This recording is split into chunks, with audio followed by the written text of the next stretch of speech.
Un, dos, tres, un, dos, tres, listo.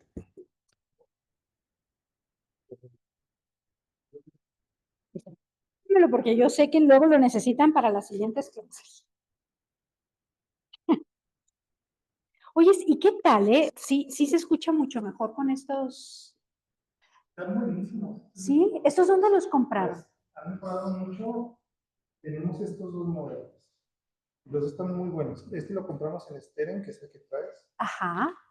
Y este justo lo acabamos de encargar en Amazon. Pero son de los productos chinos que están entrando.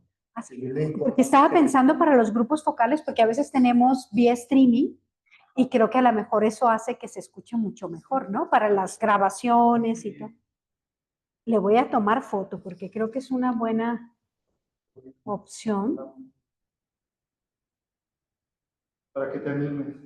Sí, es que la verdad, a veces tenemos problemas, sobre todo cuando tenemos una pantalla que tiene micrófono y cámara, pero no capta los que están más cercanos a los lados. Capta todos los demás participantes, pero hay puntos ciegos. Sí, bueno, aquí cómo sería, puntos sordos. Sordos, exacto. Es cierto.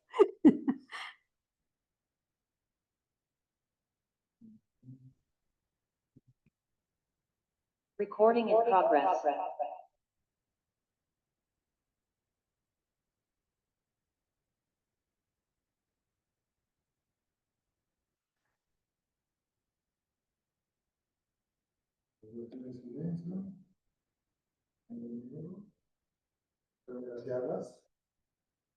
Sí. Ahorita tiene eco, ¿verdad? Ah, lo tengo que quitar. Es que es el Zoom. Y ese que te digo que iba.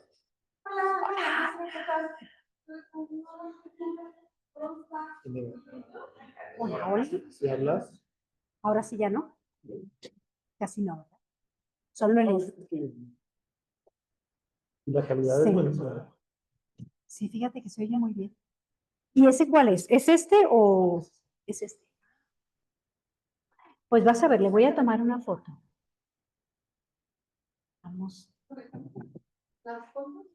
Sí, sí, sí, porque creo que les facilita más para ver las presentaciones directamente. Déjenme poner esto por acá.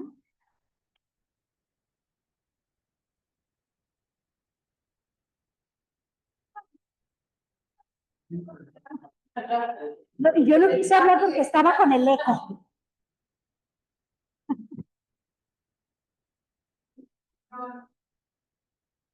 Y este solo tiene. Ya así de rayo, ya estoy interesado. No.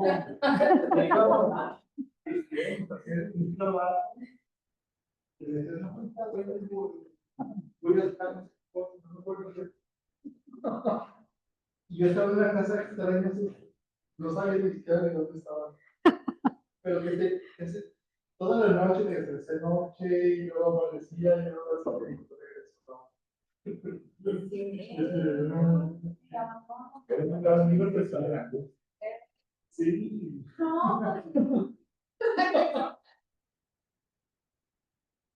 Es que, ¿sabes qué? Aquí, desde el año pasado, es porque iba que no regrese. Y el señor no regresó cuando íbamos a hacer un trabajo.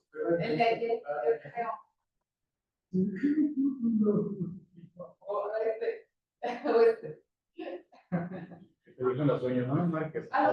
Marques. Vas a ver. Y no, ya cuando desperté dije.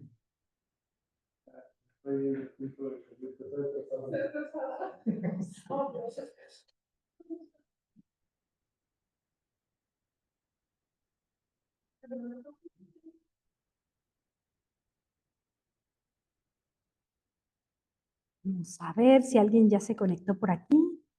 Sí, ya está Cristina. Hola Cristina, buenas tardes. Hola maestra, buenas tardes. ¿Sí me escucha? Sí, perfectamente, Cristina, te escuchamos bien por acá.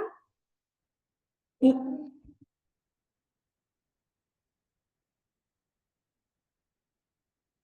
Hola, Cristi. Hola, Lau. ¿Escuchaste a Laura, Cristina? Sí, sí, la escucho. Y fue un saludo así muy afectuoso, ¿eh? Es todo amor. También Cristi. Sí. Me encanta. Pues todo. Sí.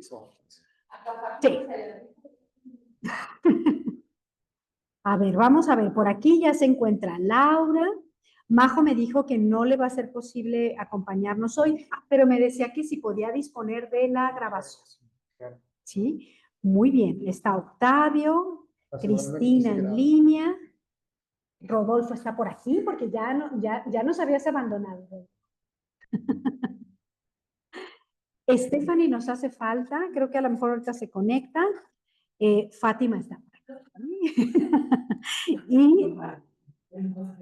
Y me faltó hablarle a María Inés para ver cómo sigue. Esperemos que bien, porque había tenido un cambio de tratamiento en sus ojos. Sí. Esperemos que esté bien, sino también para llamarla. Pues bienvenidos y bienvenidas. Y vamos a iniciar la clase. Les puse en el Drive, van a ver que está la presentación de la sesión 4, que es la del día de hoy. Hoy vamos a ver la coherencia interna de los diferentes componentes de un problema de investigación. Pero antes de entrar a ello, quisiera preguntarles si tuvieron oportunidad de ver el video del doctor Raúl Pacheco. No. ¿No? ¿Nada? ¿Nadie? Sí, sí, honestamente. Sí. Y Cristina, ¿tú lo viste? No, maestra. Ay, van a ver, les voy a poner tachita. Sí. Sí, me enfoqué en la tabla. Sí. Sí, parece cierto. Bueno, les pido que por ahí lo tomen para que lo platiquemos la próxima clase. Les pediría que lo vean, tomen nota. ¿Se acuerdan que les comentaba que me parecía un buen material para que ustedes pudieran diseñar una guía para la elaboración de su proyecto? Sobre todo, él se detiene también en las preguntas de investigación y pone ejemplos. Eso me gustó mucho porque él va dando ejemplos de preguntas y de los tipos de preguntas que se pueden hacer, ¿no? Y que todas son válidas, son valiosas, más bien depende de ese interés que tenemos de conocer. Entonces, ¿ya anotado? ¿Sí? Bueno. Y también les quería decir que revisé, déjenme por aquí compartir la pantalla. ¿Me dices, Cristina, si lo puedes ver? Sí, sí, se ve. Perfecto. Bueno, aquí ustedes van a ir viendo en el Drive, si se fijan, están todas las presentaciones que hemos tenido, la 1, la 2, la 3 y la 4 que vamos a ver hoy. Aquí tenemos, cuando están carpetas y tienen número, son las tareas, ¿sí? La primera que fue el ensayo en la formulación de una pregunta, el segundo que fue esta revisión bibliográfica, y hoy les voy a pedir que podamos construir el tema a partir de algunos elementos y también que hagamos un cuadro de coherencia, que si nosotros entramos a la carpeta, vamos a encontrar una plantilla en Excel. Esa les voy a pedir que empecemos a hacerla una vez que tengamos primero la sesión de hoy, para ver a qué me refiero con un cuadro de coherencia interna que siempre nos ayuda mucho a que nosotros revisemos de manera horizontal nuestra pregunta con nuestro objetivo, con nuestra hipótesis y el diseño de prueba. El diseño de prueba todavía va a ser un elemento que no lo vamos a colocar porque las siguientes sesiones ya vamos a empezar a ver cuáles son los métodos cualitativos, qué características tienen las técnicas de recolección y análisis en la investigación cualitativa. Y luego después entramos con lo cuantitativo y luego el diseño mixto. Pero lo que condiciona qué método, qué técnica vamos a utilizar es precisamente la pregunta. Y aquí también quería abrir la revisión bibliográfica. Entré a ver lo que habían encontrado. Estuve viendo, por ejemplo, las fechas de publicación, ¿no? De los textos que visitaron. Por ejemplo, aquí estamos viendo el trabajo de Cristina y tenemos publicaciones de 2014, 2012, 2014 y de 2025, que esta pues es muy reciente. Y de igual manera, también veía que puso una valoración en cuanto a la relevancia. Y yo quería preguntarte, Cristina, porque veía, por ejemplo, aquí viene la relevancia 4, 6, 5, 7. ¿Cómo fue que tú determinaste esta relevancia? ¿Qué fue para ti el criterio que seguiste para valorar esta relevancia? Yo me basé más como en el alcance de la publicación. Por ejemplo, los que les puso menos relevancia no es específicamente en México o es muy amplio. Entonces, traté como de la relevancia sea más focalizada. Entonces, entre más focalizada, por ejemplo, de Jalisco, pues ahí le puse más relevancia, porque pues yo voy a hablar de la zona metropolitana de Guadalajara. Entonces, por eso fue la relevancia. Y en el último le puse más relevancia porque se me hizo importante que es actual, o sea, es del 2025, es una información muy actual y que me puede servir mucho.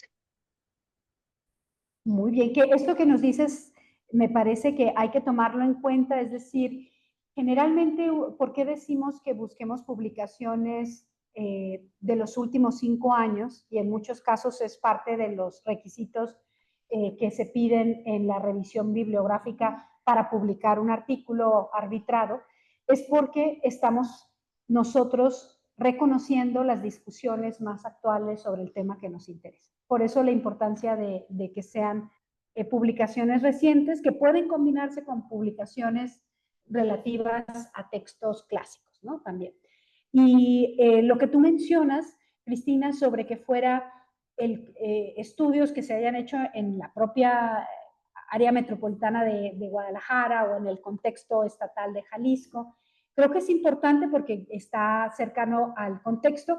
Yo les diría que también puede ser relevante porque en la perspectiva teórica o la perspectiva metodológica sea para ustedes cercana a lo que buscan, ¿no? Es decir, me gusta esta perspectiva teórica porque me va a ayudar a explicar, me gustan las dimensiones que está abordando, la manera en que se está abordando, ¿no? Entonces, creo que en ese sentido, yo creo que la medida que ustedes expliciten, ¿no?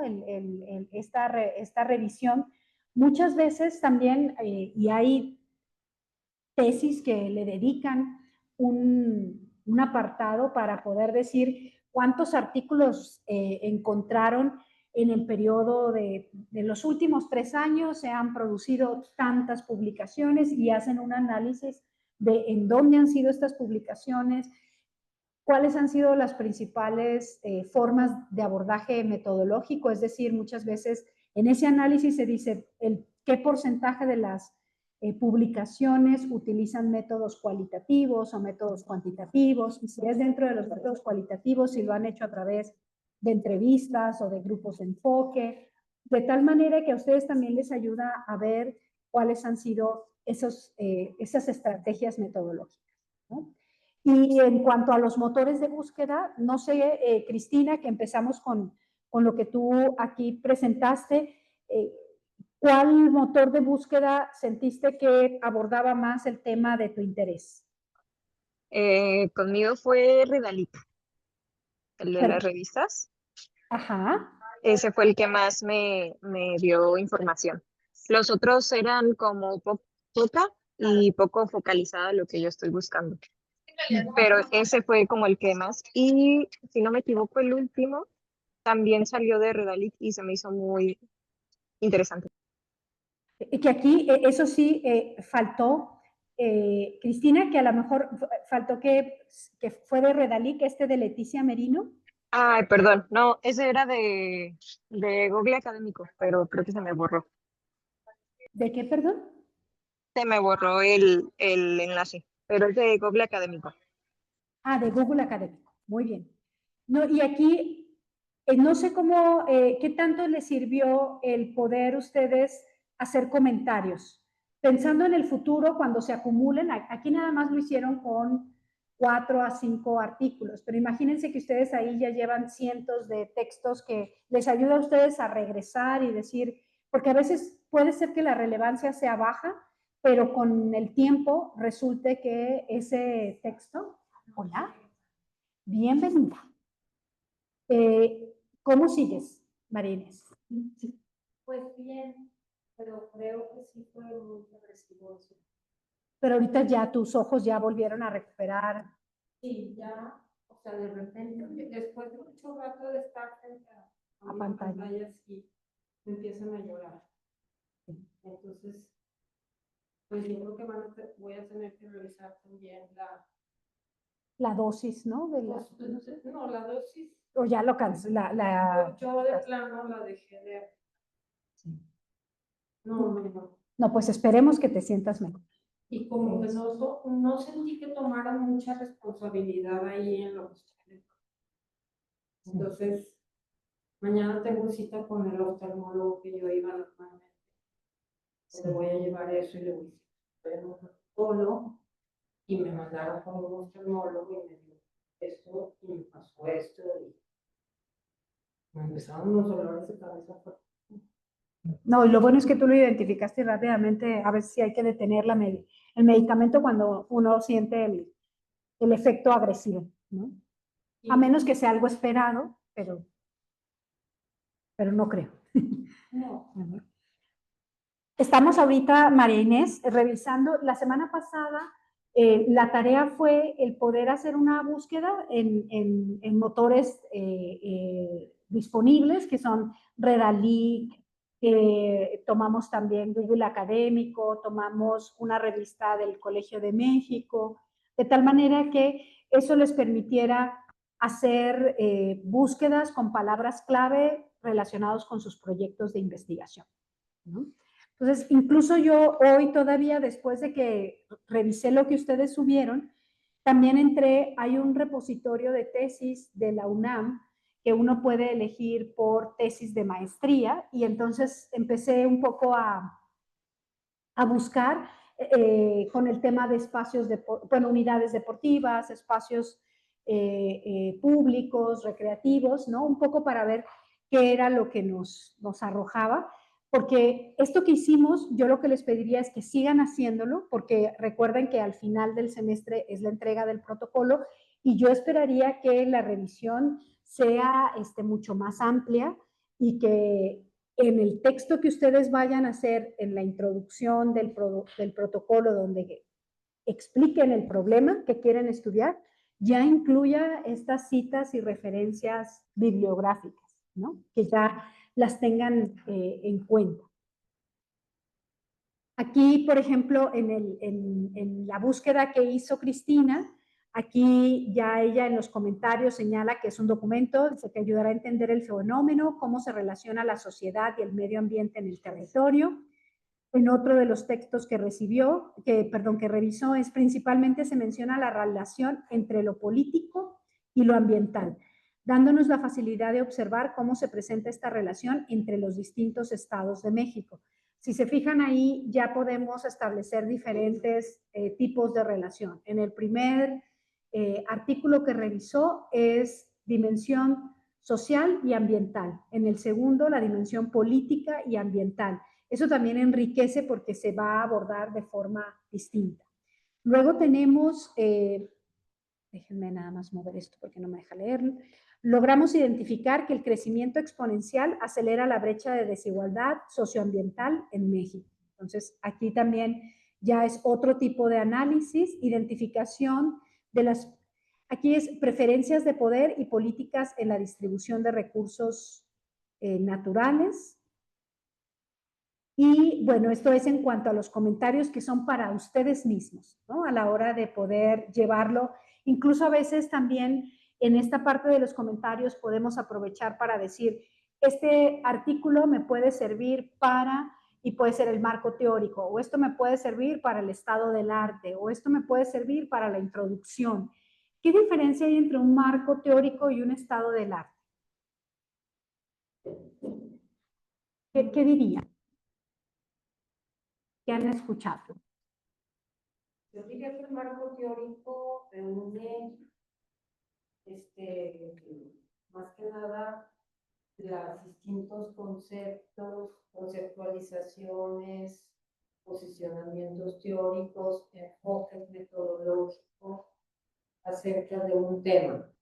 O sea, me iría más, es como más arriba, más abstracto, más de teoría, de conceptos, de dimensiones de análisis.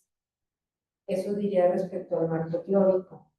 Y el otro del estado del arte diría que tiene más que ver con lo que se ha escrito acerca del tema y en un determinado periodo de tiempo, que yo creo que lo establece el investigador, ¿verdad?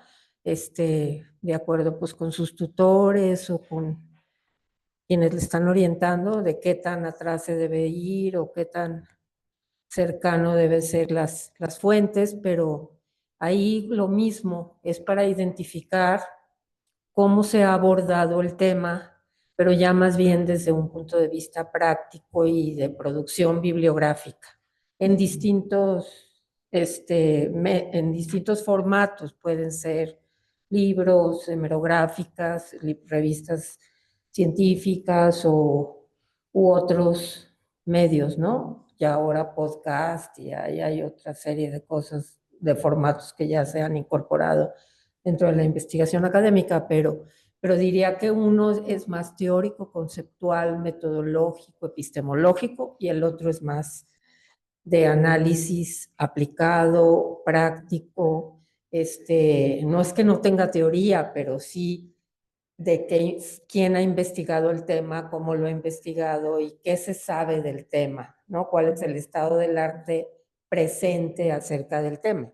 Lo más posible que puedas revisar, porque no es que alcances en hacerlo como por ejemplo en un semestre, pero sí puedes sentar las bases de por qué líneas de análisis te vas a inclinar, ¿no? Sí, sí, no, totalmente de acuerdo, Marinés, sobre todo porque cuando hablamos del marco teórico vamos a reconocer 3 niveles teóricos, ¿no? Como las teorías macro, las teorías meso y las teorías micro, en las cuales nos va a hablar precisamente de cuáles son esas perspectivas con las que han contribuido a conceptos que son centrales para nuestra investigación. Es decir, si vamos a trabajar desde las teorías que hablan de la desigualdad, desde la segregación, desde a qué disciplinas y qué autores son quienes nosotros vamos a recurrir para poder entender nuestro proyecto de investigación.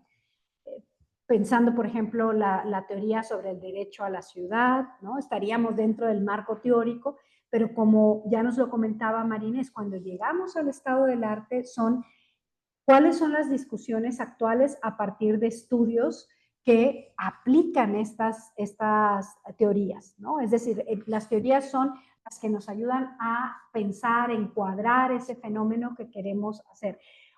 Algo que sucede y que creo que sí debemos de evitar es que sean, porque a veces ponemos en el marco teórico conceptos de manera aislada, ¿no? Y entonces ponemos, si vamos a trabajar sobre, voy a una tesis con la que he venido trabajando más recientemente y es sobre prácticas de salud mental en contextos de desigualdad.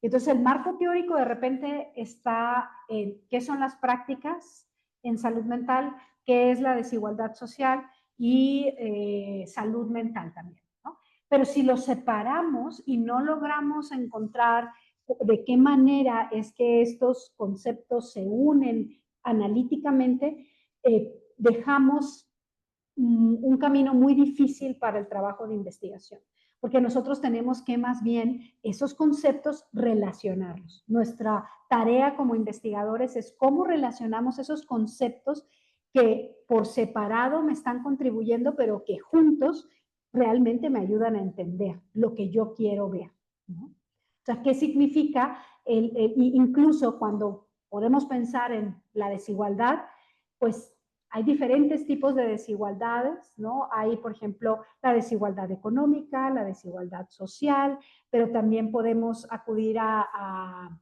autores como Reigadas, que nos habla de teorías de la desigualdad que son individualistas, otras teorías que son relacionales, y luego nos dice que también la desigualdad se puede investigar o se puede estudiar antes, durante y después de la competencia, es decir, antes de llegar al espacio de producción, por ejemplo, ¿no? Entonces, ahí son autores que nos van a ayudar a entender, o si vamos a hablar de desigualdad urbana, también, por ejemplo, una autora que ha trabajado el tema es Alicia Sicardi.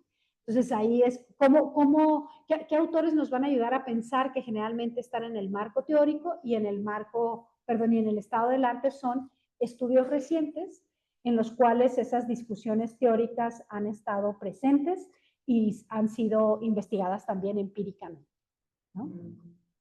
En su aplicación.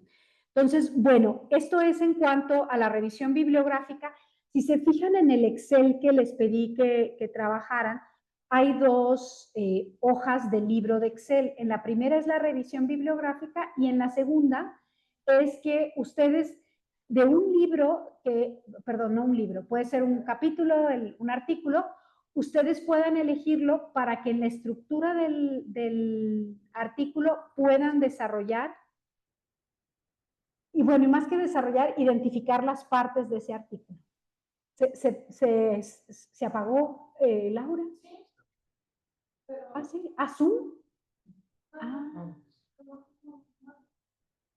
A ver, déjenme ver.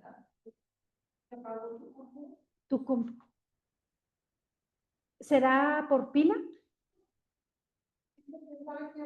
Que necesita ver. No se puede, entonces. Está reiniciando. Ah, Entonces, bueno, lo vamos a ver ahí. Que lo ven en pantalla. Cristina, tú sí Eso yo también no lo estás hice. viendo en pantalla, ¿verdad? Sí, solo que eso yo no lo hice. Ah, no te preocupes, Cristina. Yo lo que les pediría es que lo puedan hacer, así como el video que no tuvieron oportunidad de ver, pero es un video que les pedí Ah, ¿tú sí lo viste? ¿Qué te pareció? ¿Verdad que sí? Además, lo que yo les digo es que da muchos ejemplos de preguntas de investigación, ¿no? En los que él ha llevado, tanto de él como de procesos de acompañamiento de tesis de sus alumnos, ¿no? Yo tenía una pregunta sobre el video, o sea, no sabía si ya lo habían visto, pero gracias. No, la intención es que, bueno, la idea era hoy, pero lo vamos a guardar para la siguiente. ¿Sí? Yo nada más lo único que les pedía que traigan sus notas, ¿verdad? Súper, súper. Yo la verdad hasta lo vi 2 veces, ¿eh? O sea, porque ahora sí que esa es una de las ventajas de que uno o regresaba, ¿no? A algunas partes que decía, ah, eso me gusta, ¿no? Porque incluso él hablaba también de cuáles son algunas expectativas teóricas y otras que son alternativas, ¿no? O sea, siempre no necesariamente vamos a encontrar la teoría perfecta, vamos a encontrar una serie de teorías que nos aportan, ¿no? Porque si ya existieran tal como nosotros las concebimos, pues ya no sería necesaria nuestra investigación, ya estaría hecha, ¿no? Entonces, ¿Qué experiencia tienes en el sentido de este tipo de maestrías que son más de corte profesional? ajá. Con respecto al tema del uso de la tecnología. Fíjate que creo que siempre es importante, es decir, la diferencia está en la extensión de esa revisión teórica o de la profundización en la que se puede hacer, porque a lo mejor un posgrado de investigación generalmente tiene duración más amplia, entonces eso hace que tengas más posibilidad de que la teoría puedas profundizarla más antes de llegar al estudio empírico. Pero yo sí creo que aunque sea profesionalizante, no se puede prescindir de la revisión teórica, porque esa es tu guía, ¿no? Hay una frase de Kant, de Emmanuel Kant, que a mí me gusta mucho, que es que la investigación sin teoría está ciega y sin evidencia está, a ver, déjenme ver, porque la teoría te da luz sobre lo que vas a observar, pero sin la evidencia también está vacía, ¿no? Entonces necesitas de las dos cosas. Entonces, en ese sentido, yo sí les diría, aunque sea una maestría profesionalizante, la diferencia entre usar o no la teoría es que si no tomamos la teoría, podemos ir a recoger datos que no van a ser lo suficientemente relevantes o que no van a ser originales en el sentido de que probablemente ya hayan sido estudiados y no era necesario ese esfuerzo, ¿no? Entonces necesitamos buscar que aunque se haya medido, nosotros tener ese punto de referencia de lo que vamos a contribuir. Y aquí en esta segunda hoja, que yo vi que solo algunos sí lo hicieron, pero les pediría que a quienes no lo hicieron lo hagan, porque aquí lo que nos va a permitir ver es cuál es la estructura de un artículo de investigación. Se espera, y bueno, y también ahora que vean el video, el profesor lo que dice es que él estudió en universidades, bueno, en México la licenciatura, pero ya el posgrado lo estudió en Estados Unidos y en Inglaterra, si no me equivoco. Y entonces él comenta que en su posgrado en el extranjero, la manera de titulación no era una tesis, eran 3 artículos publicados. Y para publicar un artículo, cuando estamos hablando de una revista arbitrada, significa que va a ser revisada por pares, es decir, por la comunidad científica en la cual ustedes quieren participar en esas discusiones. Entonces, eso ayuda porque generalmente no aceptan los artículos a la primera, siempre hay como un proceso de revisión donde los dictaminadores te dicen, sí se puede publicar, pero si se hacen estos ajustes, si se revisa ya sea la parte teórica o la parte empírica o la parte del análisis, o hay casos en los que dicen que no reúne las características de una investigación científica y por lo tanto no. Entonces, en ese sentido es que vale mucho la pena este ejercicio de publicación y en ese contexto es que yo les puse también esta estructura para que ustedes vean cómo incluso se replica de alguna forma del propio protocolo de investigación en cuanto a que tenemos que tener el resumen, ¿no? Que es este extracto, ¿no? de su propio proyecto de investigación, en que en pocas palabras tienen que explicarlo. Las palabras claves, eso también quería preguntarles, a partir del ejercicio de tarea, ¿encontraron nuevas palabras clave para sus proyectos? A ver, Fátima, yo veo que dices que sí. ¿Tú con cuáles empezaste? ¿Qué palabras empezaste a utilizar?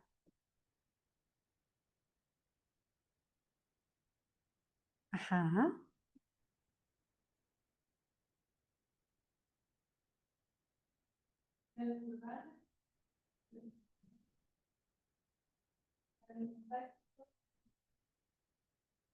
Y por ejemplo, urbanismo táctico, ¿pudiste ver a qué se refería? Excelente, no, eso siempre no es solo leer, sino escribir, porque si no, luego corremos el riesgo de perder esa lectura que nos llevó tiempo y que necesitamos sistematizar.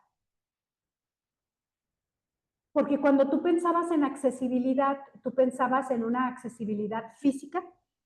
Sí. Uh-huh. Que sí se llama así, ¿no? Sí, como accesibilidad, pero no sé, por ejemplo, si el concepto de urbanismo táctico incorpora otras dimensiones a la accesibilidad. No lo sé. Sí. La otra también tenemos que es la temporalidad.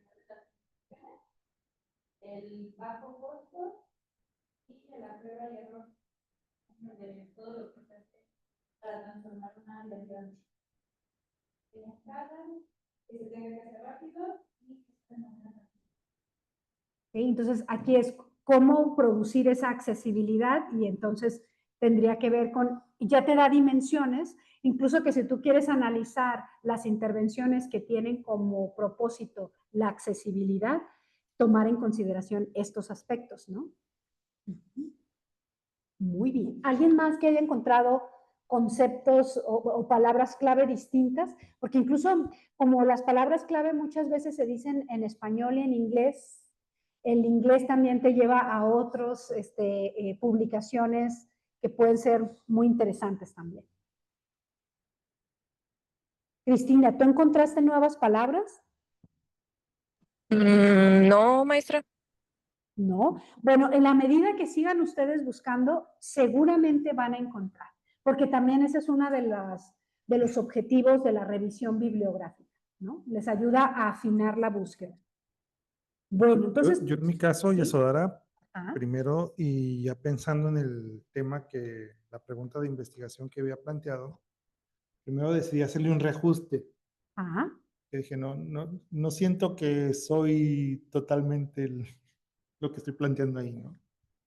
Así que más me quedé pensando en cómo incluir la parte de formación de ciencias de la comunicación ajá. a la pregunta y darle un enfoque más desde esa línea. Así que primero establecí que hacer la investigación en qué narrativas ciudadanas y mediáticas sobre movilidad, vivienda e ingreso revelan las tensiones en la experiencia cotidiana del derecho a la ciudad en Guadalajara. Ujú. Que eso, por ejemplo, sería valorar cuáles son los puntos de conflicto en materia de acceso a la vivienda, de cada uno de los 3 puntos que tú dijiste. Así es, y yo le estaba pensando decir, bueno, ¿qué es lo que se está diciendo desde las instancias oficiales Ajá. y también qué se puede percibir desde los medios y qué se puede percibir desde también, estoy pensando que quizá las redes sociales puedan ser una buena fuente de información de cómo se está percibiendo este tipo de narrativas de vivir la ciudad, de tener el derecho a vivir la ciudad. Tu formación es en el área de comunicación. Sí. Excelente. Eso es muy importante. En la medida que también, lo que decíamos desde el principio, que aprovechen su formación en ciertos temas para que también eso hace que la ruta sea más, que la curva de aprendizaje sea más rápida, ¿no? Es decir, en el proyecto es poner tus conocimientos, tu experiencia, tus habilidades en el propio proyecto, ¿no? Entonces me parece muy bien porque creo que el estudio de las narrativas revela precisamente esos conflictos o tensiones, como tú lo dices, y pensaba ahora con el tema de la gentrificación, que encontramos posturas muy distintas, ¿no? O sea, tanto en entender el problema como en las opciones de solución que tenemos. Sí, y al momento de hacer la investigación en estos motores de búsqueda, curiosamente en UNAM no sentí que encontrar todavía algo que fuera jugoso, ¿no? Ajá, todavía no. Todavía no. Dije, bueno, ya ¿Y después cuántas quizá. palabras utilizaste? Y utilicé primero sin narrativas Ciudad Guadalajara, Ajá. intentando enfocarme precisamente a Y la si ciudad. tomabas, por ejemplo, narrativas, desigualdades, Y vivienda. precisamente me fue soltando ese tipo de palabras clave. Ajá. Segregación, desigualdad social, definiendo distintos tipos de segregación, si urbana, étnica, y ya me fui yendo de gentrificación. Claro que también me lanzó información. De hecho, la segunda ficha yo la lleno con base a un documento de gentrificación que está buenazo para el tema. Y, y yo me quedé pensando, ahorita la pregunta es, ¿sería bueno entonces esta segunda ficha de estructura del artículo, hacer una por cada artículo o bibliografía que tengamos? Cuando se hacen estas fichas, sí, porque las fichas también te ayudan si las organizas y, por ejemplo, tú que estás tomando vivienda, ingresos y movilidad, entonces tú puedes tener fichas por cada uno de estos 3 y luego puedes generar matrices para analizarlo. Sí, porque dije, güey, voy a tener un documento bien extenso. Pero sí, Complejo, ¿no? Pero a la vez, pues está padre, ¿no? Porque, digo, en lo que estaba investigando, pues ya me descargué un montón de artículos. Dije, pues claro que me ayudan, ¿no? Y digo, sí. Y es el principio, es la primera búsqueda que hago. Sí, no, y van a seguir encontrando, y por ejemplo, está el laboratorio de Signal Lab en ITESO que trabaja con el análisis de redes y hace un análisis de grafos bien interesante. Por ejemplo, si tú quieres hacer búsquedas en las redes sociales sobre lo que se ha dicho de desigualdad en la movilidad urbana, y tú puedes ver quiénes son las comunidades que están abordando ese tema, y entonces ves puedes hacer grupos de edad, zonas, etcétera. Es decir, te da una serie de elementos que vale la pena para el análisis de redes sociales. Creo que cada vez también hay más programas, software que te ayudan, ¿no? Entonces creo que suena bien. Y por ahí, nada más para terminar, por emocionarme, por llenar esa ficha de estructura del artículo, Ajá. dije, olvidé llenar la última columna de la otra ficha. Hasta ahorita que la estoy viendo, digo, ay, pues, no le llené el de comentarios. Sí. Yo me fue la dije, es que este artículo está buenazo y ya. Ahorita lleno lo otro y ya no lo, ahorita lo vi. Yo ahí Ops. recomiendo, por ejemplo, aquellos Sí. que puede uno revisar y decir, bueno, aquí encuentro 30, ¿no? Pero vayan poniendo una carpeta de aquellos que son con mayor relevancia para que esos sean los que puedan brindarles mayores insumos para su escritura. Muy bien. Ya voy a buscar cuál es el que leíste. Pero no está padre porque, o sea, me salió y el contenido está buenísimo, pero resulta que también lo escribe el autor, son dos autores y uno de ellos es profesor de aquí de la escuela, Sí. Fernando Cornejo.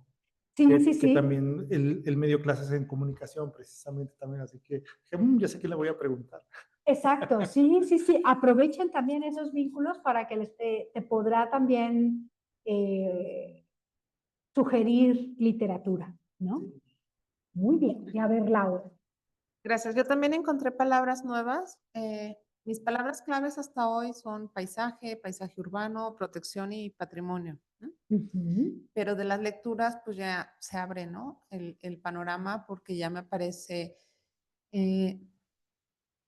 Paisaje está muy cultural, me chiquito, acuerdo, ¿no? ¿no? Que también. Desde ecología humana, espacio colectivo, que eso es como muy importante, indicadores urbanos, percepción urbana, eso como que me aterriza a los temas pues que estoy queriendo desarrollar, y paisaje urbano histórico. Histórico. Digo, hay más, Ajá. pero ajá. estas así como que sí encontré palabras claves que me sirvieron mucho. A mí me gustó mucho cómo lo planteaste en la sesión pasada, la idea del Gracias. paisaje urbano. Queda muy claro entender no la edificación aislada, sino el conjunto. Y las dificultades que tuve en este ejercicio es que sí me sirvieron mucho las páginas, muchas gracias, pero todas están enfocadas como un corte social. De hecho, hasta hice un resumen. Ajá. Todas hablan de o sea, la ciudad y el desarrollo urbano, pero migración, pobreza, desigualdad, gentrificación, contaminación, así un montón de tópicos sin duda relacionados con las ciudades, ¿no? Ajá. El patrimonio se toca muy poco y la legislación, al menos en esas páginas, no hay. Pero fíjate, pero qué interesante, ya tuviste que ahí no, entonces a lo mejor es buscar revistas especializadas que podría ser urbanismo, incluso revistas jurídicas, ¿no? Que puedan hablar de el área de paisaje urbano. Entonces ahí es también uno identificar su nicho. Sí, pero me refiero a que está como muy acotado, entonces sí sí encontré. Ajá. Sí hay, no digo que no hay, pero hay poco y me dio gusto por un lado porque veo que es un tema que sí está explorado, sí está tocado, o sea, no estoy sacando ningún hilo negro, lo cual era uno de los puntos a favor, ¿no? Que mencionabas en la clase pasada. Sí. Alguien ya estudió lo que has estudiado tú. Entonces dije, sí, poquito, pero hay. Pero sí tengo que enfocarme un poco más al área, me fui a la UNAM, Investigaciones Jurídicas, al Ajá. Instituto de Investigaciones Jurídicas y a la Universidad Autónoma Metropolitana. Sí, A la UAM. Y ahí Ajá. encontré también cosas interesantes, pero me refiero a, te nutre, ¿no? De repente dices, no hay nada. Ay, no, sí hubo. ¿No? Que Sí. esa es mi experiencia con eso. Muchas gracias. No, pues qué bueno, Laura, escucharte. Creo que de eso se trata, que no solamente son los motores que puse ahí, sino que ustedes sigan abriendo posibilidades. Luego viene aquí la introducción y va explicándose a un lado en la descripción qué es lo que se esperaría en estos apartados, que en alguno de los artículos que ustedes les haya interesado más, yo diría el de mayor relevancia, que lo puedan llevar a esta hoja para identificar qué nos dice en la introducción, qué metodología utilizó, cuáles fueron sus principales resultados, cómo se discuten los resultados, qué se concluye y cómo manejaron las referencias bibliográficas. Por ejemplo, ahí vi, Octavio, que tú pusiste hasta el número de referencias, los años que abarcaban las publicaciones, ¿no? Que fueron como 30 y tantas. Entonces, me pareció que fue también, eso ya les permite ver cuánto es lo esperado que puedan tener ustedes también en la consulta de documentos, ¿no? Muy bien. Voy a dejar de compartir este ejemplo para ahora ir, a ver.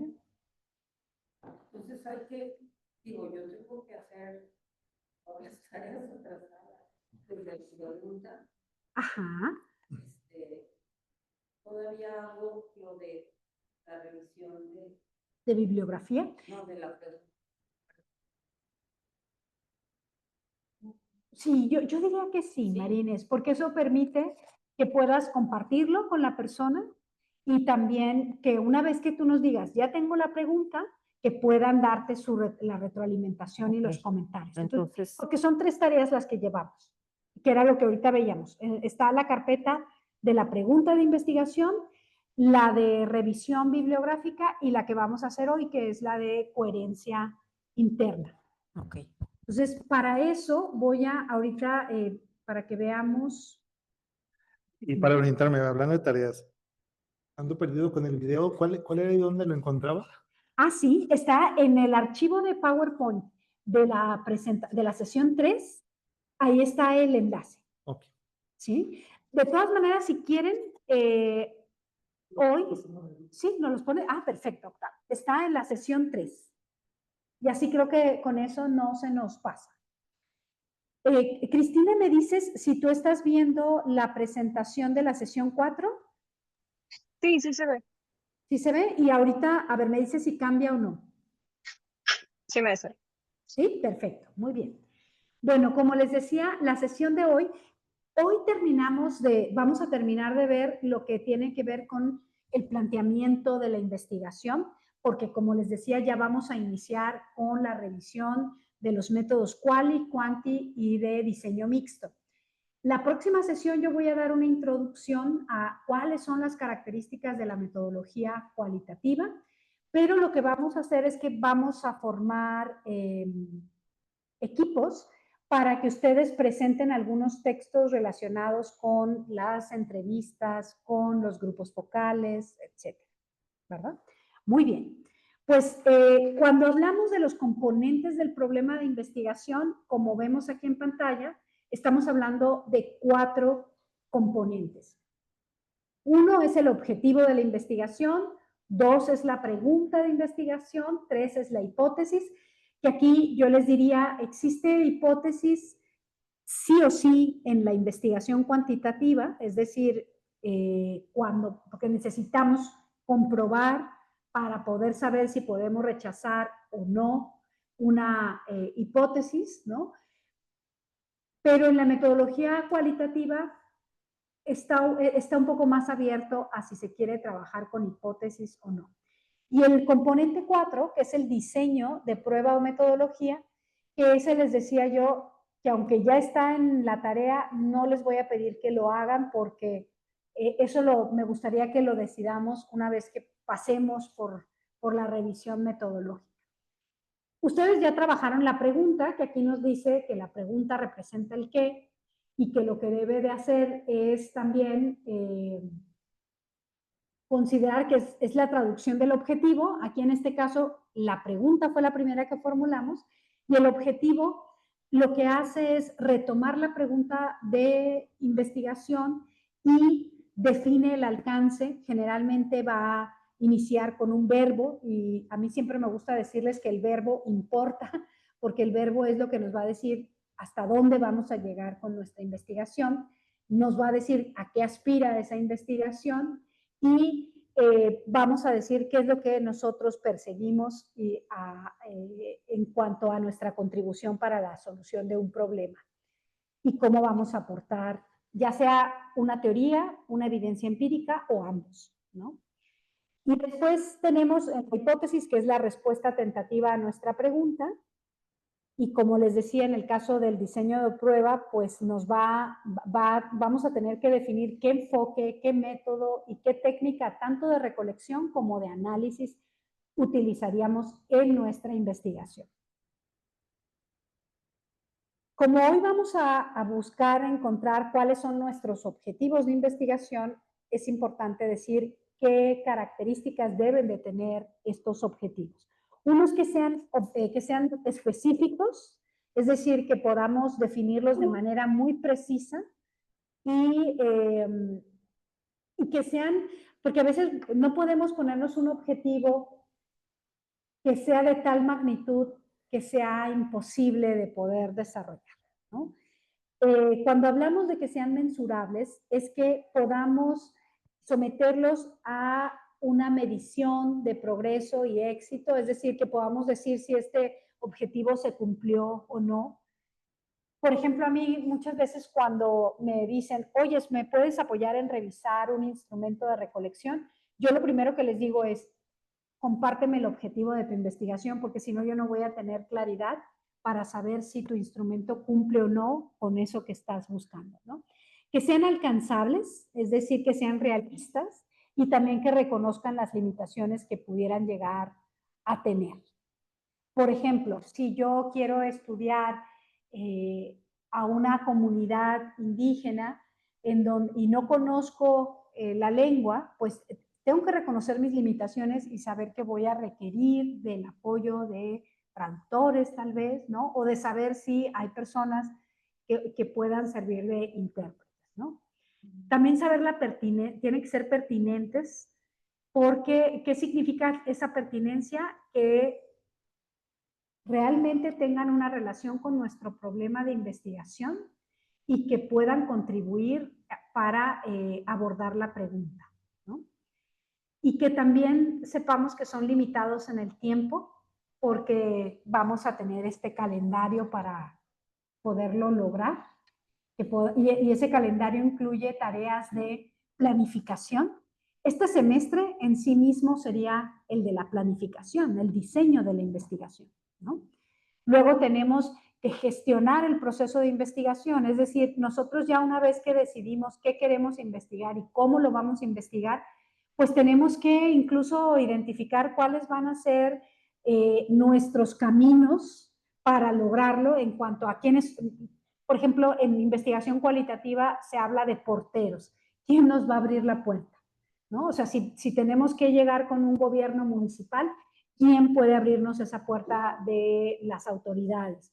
O si vamos a trabajar con poblaciones, recuerdo un estudio que se hizo en la colonia El Ferrocarril para las comunidades que son más bien asentamientos irregulares que estaban ahí.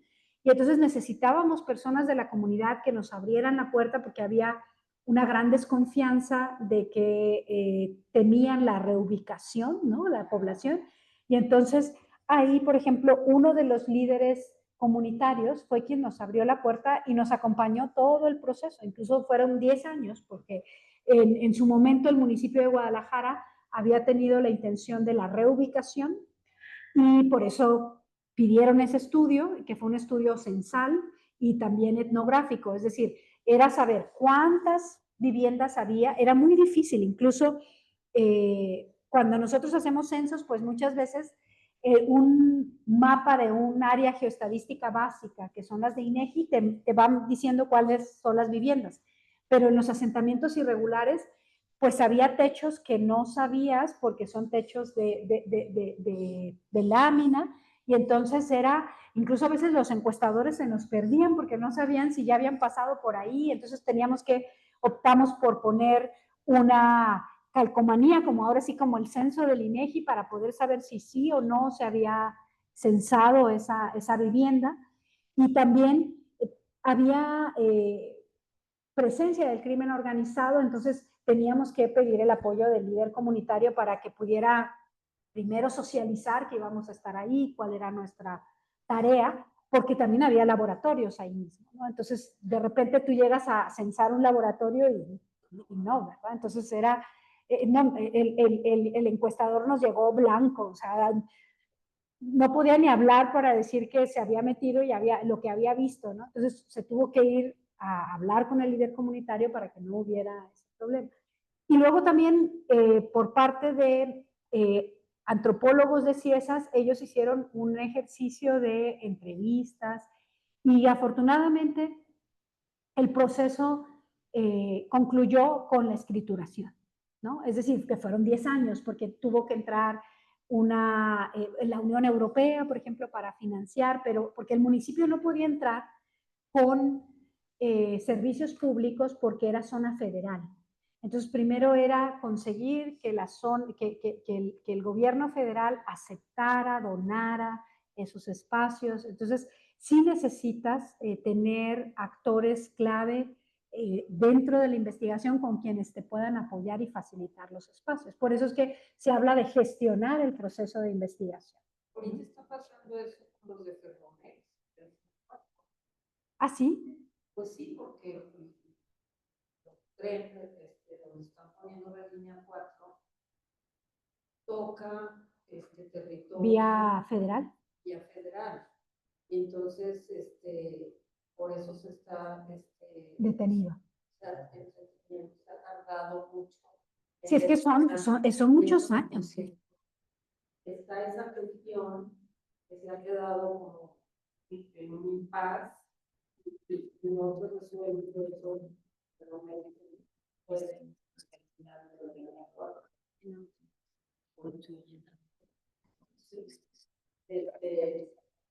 es lo que estuve escuchando, o sea que, porque ves que ahora la línea 5, sí, por lo del fútbol, los 4 partidos. Entonces, Que la línea no es tren ligero. que no es. O sea, porque ahí es le siguen BRT. llamando así. Entonces la gente empezó a cuestionar y ya salió Pablo Díaz a explicar que está esa cuestión atorada por ese lado, por el lado. Y así como para la implementación, ¿no? De la implementación para la construcción de infraestructura, también para la investigación, todo eso se tiene que prever. Es decir, cuáles pueden ser todas las limitaciones o los obstáculos que puedo encontrar, y entonces es donde tenemos que, en la planeación, incluir un análisis de riesgos.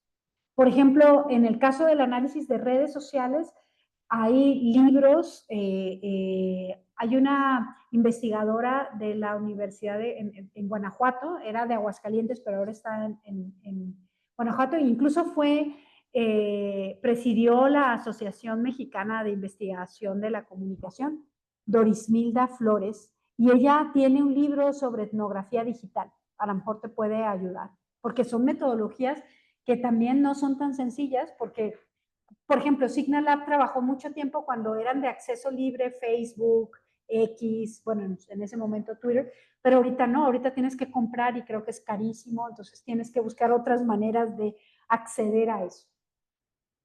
Entonces, bueno, esto es en cuanto a tomar en cuenta la limitación de tiempo. Tenemos que, en cuanto a ser claros y concisos, es que debemos de evitar un lenguaje complejo o a veces que hacemos un objetivo tan largo que perdemos el sentido de lo que queremos, ¿no? Que sean enfocados, es decir, que sí tratemos de enfocarnos en un aspecto específico del problema. Recordemos que la realidad es tan compleja que no podemos abarcarla toda. Entonces, creo que a veces cuando somos realistas también vamos a ser más enfocados, que sean lógicos, es decir, que puedan tener una secuencia que refleje el propio proceso de investigación, que sean viables, es decir, puedan contar, así como mencionábamos ahorita de la gestión, pues la disponibilidad de recursos, muchas veces, por ejemplo, la Secretaría de Ciencia y Tecnología y Humanidades también puede brindar apoyos o buscar apoyos económicos cuando se requiere, ¿no? Para investigación, o a veces, por ejemplo, puede ser que sea un proyecto de investigación al que ustedes quieren desarrollar y que haya una institución que le interese, ¿no? Y que pueda también financiar parte sobre todo cuando son proyectos que requieren una recolección muy grande de datos. Incluso, por ejemplo, yo recuerdo para mi tesis del doctorado fueron varios meses de trabajo de campo y llevaba a casi un equipo, éramos mi esposo, yo y otras personas que cercanas para poder terminar esa muestra, ¿no? Y luego tenemos, y se acuerdan cuando hablamos de la dimensión ética de la pregunta de investigación, bueno, también los objetivos, ¿qué tendríamos que tomar en cuenta? Que estos puedan respetar estándares éticos, es decir, en la protección de datos de las personas, la integridad de las personas con las que vamos a trabajar, e incluso su cuidado emocional, porque a veces tocamos temas que podemos vulnerar, ¿no? Y bueno, para todo siempre va a estar presente la teoría, que viene un poco con la pregunta que nos hacía María Inés, ¿se puede prescindir de la teoría o qué pasa? Que yo diría, y eso hay un video que me gusta ponerle a los alumnos, ya se está haciendo viejito, pero era de un antropólogo, y es una conferencia de Luis Reigadas, que a mí me gusta mucho su trabajo, y entonces él hizo un estudio sobre cómo ha venido cambiando el campo profesional de los antropólogos en México. Y entonces presenta datos en donde al principio el 100% de los antropólogos tenía asegurada una carrera académica en universidades de prestigio, con trabajos protegidos en el sentido de tener plazas de tiempo completo, una trayectoria sólida. Pero eso se fue debilitando con el tiempo porque también se amplió la oferta de los programas de antropología, y entonces eso hizo que empezara a haber desempleo, ¿no? Y entonces hablan de cómo se ha ido abriendo primero al sector público, es decir, ya no encontraban los egresados de antropología trabajo en las universidades, entonces también fueron siendo invitados a trabajar en los gobiernos, federal, estatal, municipales, y luego también en el espacio privado, en las consultorías, en los estudios de mercado, en los estudios sociales. Y entonces invitó a un alumno y él decía que primero él pensó que se había vendido al diablo porque trabaja ahora en Lexia, que es una consultora de estudios de mercado, pero él mismo empieza a hacer reflexión de cómo esa teoría de pensadores clásicos de la antropología le han servido a él para poder contribuir a estos estudios, y también habla de la diferencia entre cómo se utiliza la teoría en la investigación académica y cómo se utiliza la teoría, él habla pues de la investigación aplicada, ¿no? Y entonces dice, yo creo que en ambos la diferencia es el tiempo disponible. Entonces, mientras que en el desarrollo de una investigación académica le vas a dedicar, no sé, 100 páginas al desarrollo teórico, a lo mejor en una investigación aplicada, profesionalizante, pues vas a lo mejor en 20 páginas vas a dar esa, pero lo tienes que hacer con solidez para pasar a una investigación empírica posterior, ¿no? Entonces, a mí me gusta incluso cómo utiliza los conceptos de la antropología para el análisis de su trabajo, ahora como más cercano a los mercadólogos, ¿no? Pero tu experiencia, sí se ha cerrado esa brecha que siempre estuvo entre la teoría y la práctica, se ha cerrado bien. Yo creo que sí, yo creo que sí, porque además creo que los programas de posgrado también, creo que también le van dando mayor solidez a la parte teórica, ¿no? Por ejemplo, en ITESO, que también es una maestría profesionalizante, me invitaron a leer una tesis ahora en el verano de una investigadora, bueno, que se terminó la maestría hace 10 años, pero no se había no había presentado su tesis. Entonces, ahora tienen una forma en la que tú puedes presentar, pero es como un reporte de profesional. Y muchas gracias. Y a mí me encantó la claridad con la que utilizó la teoría para hacer una revisión de los organismos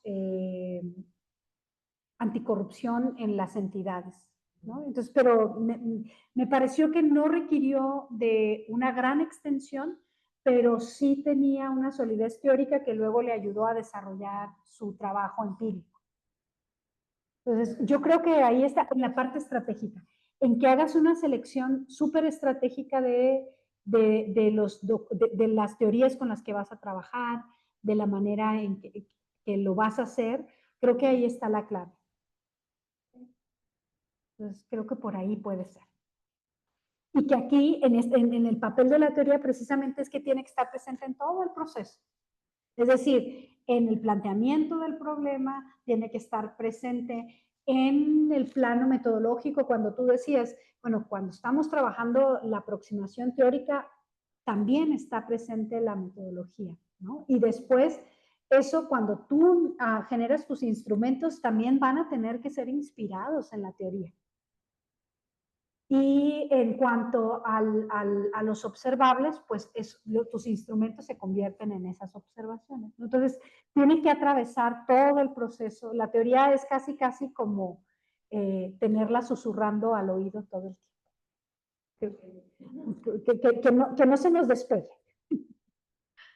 Luego tenemos por acá los tipos de objetivos, que están muy relacionados también con los tipos de preguntas, ¿no? Es decir, si tenemos objetivos que son descriptivos, que son correlacionales o que son causales, que depende qué es lo que buscan. Entonces, yo les diría, caracterizar sería un verbo de investigación causal, correlacional o descriptivo. Caracterizar. Ajá. Ajá, es descriptivo. Describir. Identificar.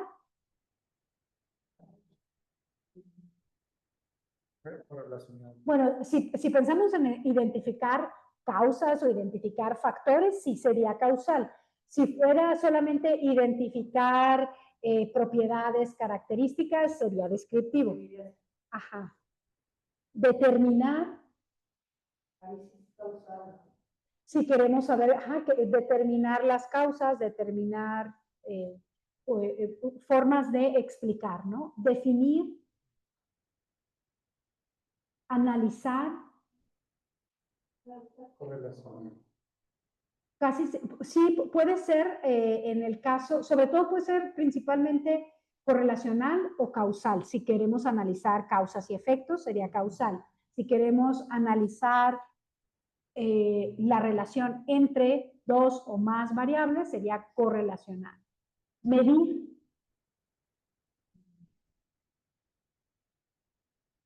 Perdón. Correlacional. Si quieres medir relaciones, sí. Comparar. Explicar. Comprender.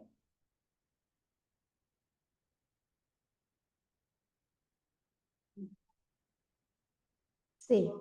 Si se fijan, está pensado en diferentes niveles, ¿no? Es decir, causal sería nuestra aspiración máxima, ¿no? Y que tiene implicaciones en términos del proceso de investigación mucho más exigentes. Entonces, yo diría que también la comprensión está sobre todo en correlacional o causal, ¿no? Estimar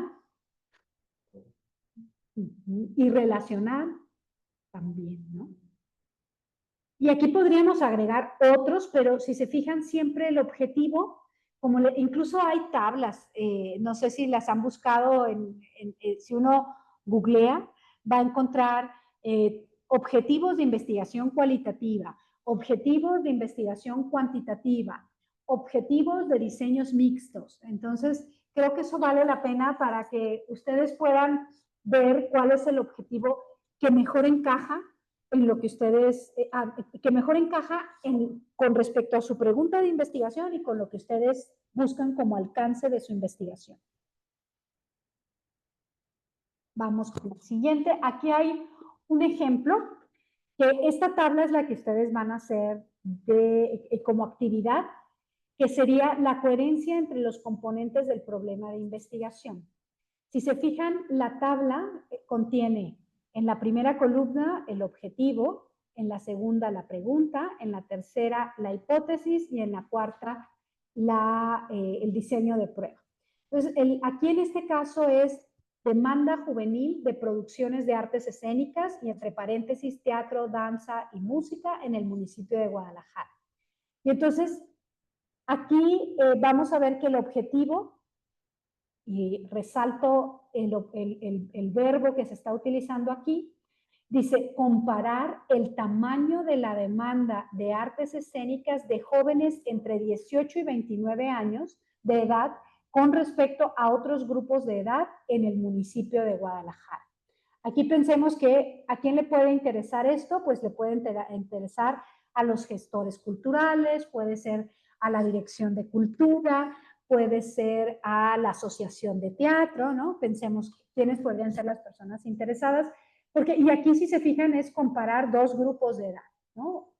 Luego, ¿cuál sería la pregunta? Y fíjense cómo es casi una traducción del objetivo, ¿no?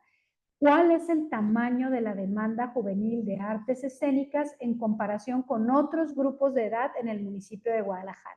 Retoma prácticamente la redacción, ¿no? Pero lo formula en términos de indagar. Y la hipótesis es que el tamaño de la demanda juvenil de artes escénicas de los jóvenes entre 18 y 29 años de edad es menor en comparación a otros grupos de edad. Esa es una hipótesis que luego en el diseño de prueba se establece que se llevaría a cabo a través de un enfoque cuantitativo, a través de la técnica de encuesta y que su alcance es correlacional. ¿Por qué? Porque está comparando dos grupos. Y luego tenemos, cuando nosotros pensamos en un tema de investigación, y vamos a ver resaltado en otro color sujetos, procesos, escenarios y temporalidad, ¿no? Y entonces aquí es, ¿quiénes son nuestros sujetos de estudio? Las personas jóvenes entre 18 y 29 años. ¿Cuál es el proceso que quiere estudiar? La demanda de artes escénicas. ¿Y en qué escenario? Pues es el lugar que tiene que ver con, en este caso es el municipio de Guadalajara, es la escala en la que se pretende medir y en este caso la temporalidad, un año en específico. Podríamos tomar un periodo y decir, pensando en una administración municipal, en el periodo de 2024 a 2027, ¿no? Dependiendo el interés. Y si se fijan, aparece un concepto. Aquí ya empezamos a, si lo que quiero es estudiar las artes escénicas, pues primero tendré que tener muy claro cuál es mi concepto central. ¿Qué quieren decir? Y aquí, por ejemplo, artes escénicas son manifestaciones artísticas que se realizan en vivo ante un público, utilizando la palabra, la música, el movimiento para transmitir emociones, ideas o historias a través de la representación en un escenario. Entonces, si se fijan, ya nos va revelando aspectos que son observables. Comprenden diversas disciplinas como teatro, danza, música, y se caracterizan por ser efímeras, ya que solo existen en el momento de su interpretación. Son fundamentales para la comunicación cultural, el desarrollo de habilidades expresivas y la conexión humana, utilizando recursos como escenografía, vestuario y iluminación, para enriquecer la experiencia. Y entonces aquí las disciplinas principales es teatro, música, danza y performance. Ya ahí es donde necesitamos la teoría en el sentido de todos estos aspectos que están considerados aquí, cómo se relaciona las artes escénicas con aspectos relacionados. Y recuerdo que, no recuerdo si fue Cristina o Stephanie, recuérdenme que tienen el interés de trabajar, por ejemplo, con infraestructura cultural. Stephanie. Entonces, aquí este no es infraestructura, aquí más bien sería como la producción cultural, ¿no? Que puede tener una ciudad. Eso yo le pregunté, Ajá. a él no puede ver esto. Ok. Y eso le pregunté que había que ver qué abarca esta estructura cultural. Sí. Porque puede ser biblioteca, ¿qué está pensando? Sí. Auditorios, ¿sabes qué hay? Sí, y que pueden tener una vocación distinta, ¿no? Bueno, pensando que es una vocación cultural en términos de conjunto, pero que pueden tener diferentes interacciones, ¿no? Claro, hasta una plaza de toros, puede ser un espacio, puede ser considerado. Bien interesante. Sí, que tiene que ver un poco con lo que Rodolfo nos ha comentado, ¿no? Entre parque y unidad deportiva, ¿no? Entonces, ahí, por eso es también el concepto que entendemos por la unidad deportiva. Por ejemplo, yo en la búsqueda que estuve haciendo, había, por ejemplo, modelos de equipamiento para las unidades deportivas. Y entonces hacían un análisis en algún apartado normativo y en otro tomaban varias ciudades como ejemplo. Encontré un estudio que por décadas establecía cuántos parques había, cuántas unidades deportivas y estaba súper interesante porque no solamente colocaba a Guadalajara, sino también a Zapopan, Tlaquepaque y Tonalá. Entonces, y era si no me equivoco, una tesis de la UNAM, pero debe de haber sido alguien probablemente de aquí del área metropolitana, pero y hacía como esta distinción y la cuantificación. Y ahí, por ejemplo, se observa la gran desigualdad de nuestra ciudad cuando uno compara Guadalajara con el resto. Ahorita tal vez, porque aparecía a partir del 1960, supongo yo que la brecha se ha reducido, sobre todo a lo mejor en los municipios grandes, pero los municipios más pequeños seguirán teniendo distancias, ¿no? Sí.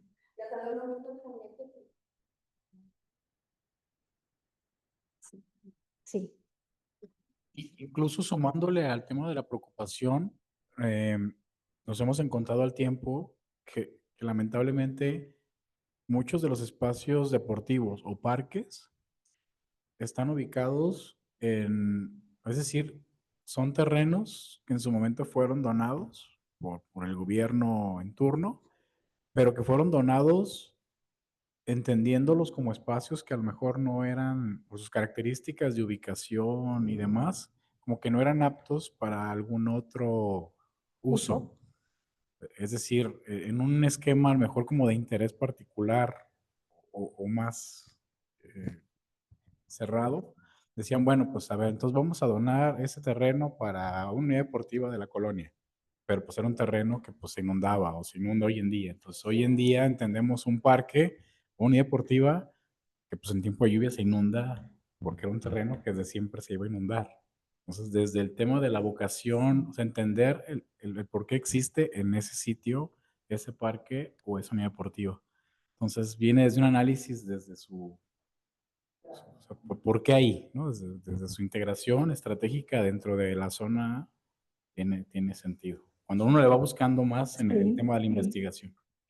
Y Es fuerte. el análisis espacial es súper interesante, porque precisamente tú vas a ver esa ubicación en relación a otros usos, ¿no? Que tienen los espacios. Y como dices tú, las características en relación, incluso la accesibilidad que puedan tener para las poblaciones. Porque en esa tesis también se hace un análisis de quiénes usan esos espacios y entonces personas adultas mayores, jóvenes, mujeres, y eso también te ayuda a ver, por ejemplo, aquellos espacios que no están siendo utilizados por ciertos grupos poblacionales, te permite pensar en posibles estrategias para atraerlos, ¿no? Nomás como complemento porque me acordé también de un tema en algún momento cuando estuve en Comú de Guadalajara, se tenía previsto el realizar un proyecto de la primera unidad deportiva como, pues, no sé, un 80% inclusiva, ¿no? Que tuviera guías podotáctiles, es decir, que tuviera una inclusión un poquito más fuerte enfocada a cierta población con características muy particulares. Hubo un análisis en coordinación para ver este análisis sobre todo con el Teletón, contando con ellos como asesores de este tipo de conocimiento. Y se analizó porque la idea era que fuera un vínculo de proyecto entre Teletón y Comude de Guadalajara en ese momento. Entonces, el análisis fue decir, bueno, Comude de Guadalajara tiene administrado hoy en día 100 unidades deportivas. De estas 100 unidades deportivas, ¿cuáles son estratégicas para efectos de que en términos de vinculación de transporte pudieran tener más factibilidad de que de Teletón y de otros puntos en particulares, pudiera tener más accesibilidad, por ejemplo, con el tren ligero y este tipo de factores? Entonces se determinaron, me parece que 5 unidades deportivas y solo en una de ellas se comenzó a hacer como todo un proyecto pues, De inclusión.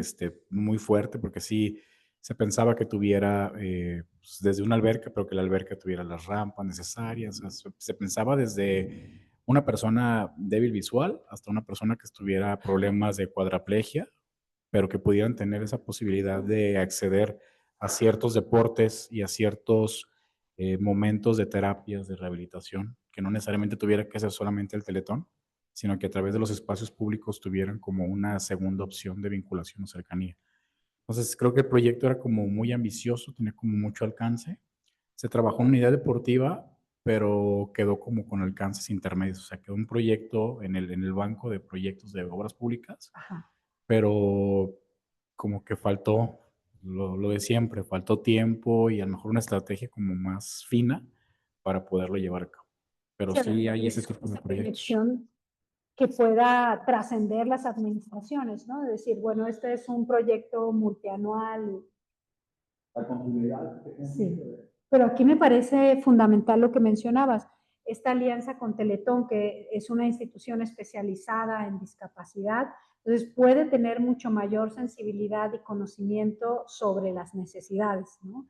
En un estudio que se hizo sobre mi transporte con los grupos de población que reciben las tarjetas de subsidio al transporte, por ejemplo, personas con discapacidad, nos decía una persona invidente que ella como tenía dificultades para poder, si en la esquina donde esperaba el autobús, el camión, no había otra persona, no había manera, tenía que parar a todas las unidades para preguntarles qué número eran. Y entonces lo que decía es que si como en España hay una manera en que con el sonido se dice cuál es la ruta, pues eso, él no sentiría esa incertidumbre, porque era un señor adulto mayor, toda su vida había sido vidente, pero decía, yo siempre tengo que depender de alguien más o de yo tener que parar y a veces no se paran, ¿no? Y entonces,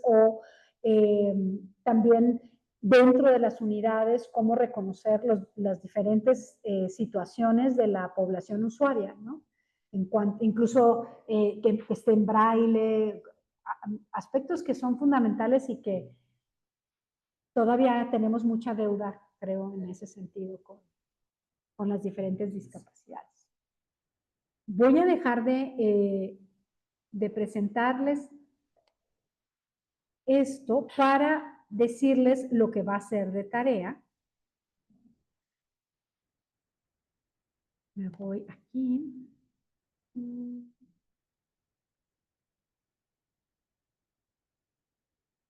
Es la tercera carpeta que dice tema y cuadro de coherencia interna. Voy a abrir el archivo y van a ver que hay en la parte superior, yo les voy a pedir que podamos reconocer en el proyecto de investigación quiénes son sus sujetos.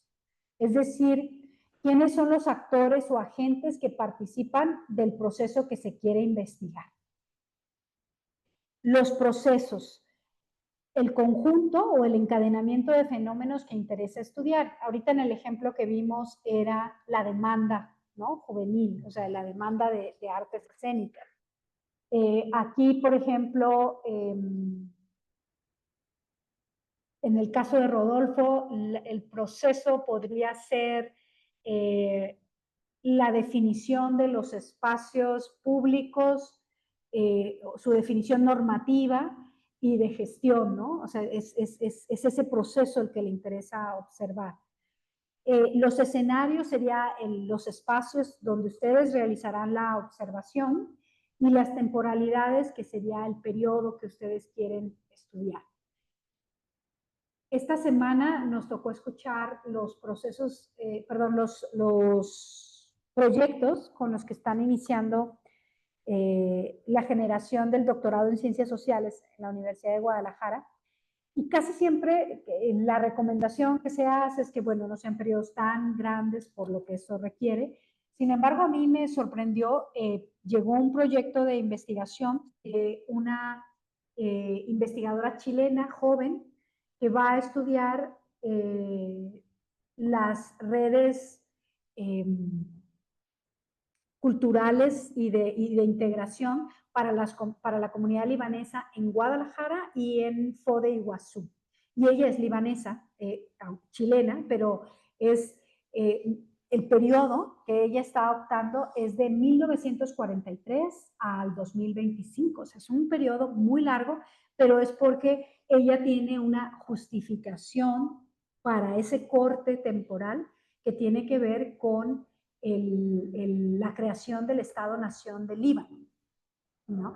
Entonces, ahí va a tomar en cuenta el flujo migratorio que ha tenido y para eso va a analizar familias que hayan tenido un proceso migratorio de Líbano a Guadalajara y conocer como estas fases de integración en diferentes periodos, ¿no? Entonces, ahí, en cuanto al periodo de tiempo, y era algo que comentaban también el cuerpo docente, que no necesariamente el periodo tiene que ser corto, siempre y cuando haya esta claridad de por qué el periodo que se elige, ¿no? Por ejemplo, muchas veces los proyectos que ustedes están trabajando, si son a nivel municipal, pues muchas veces los cortes son comparando dos administraciones o una sola, viéndola como estudio de caso. O cuando estamos hablando de administraciones estatales, la periodicidad puede ser de 6 o 12 años, también si queremos comparar, o a veces hasta 3 administraciones, ¿no? Entonces, el corte, lo que yo les diría, que el corte temporal siempre tiene que tener también una justificación teórica, analítica, ¿no? Y luego tenemos en la parte de abajo lo que ya es el cuadro de coherencia interna. Es decir, que ustedes puedan, a esa pregunta de investigación que ustedes ya propusieron, pensarla en términos de objetivo, pero también les voy a pedir que sean muy conscientes a la hora de seleccionar el objetivo. Ya vimos que puede ser analizar, comparar, estimar, caracterizar, etcétera, ¿no? Dependiendo la pregunta. Y luego tendríamos la hipótesis tentativa y lo que ya les decía, el diseño de prueba lo dejaría pendiente. ¿Dudas sobre el trabajo que vamos a desarrollar?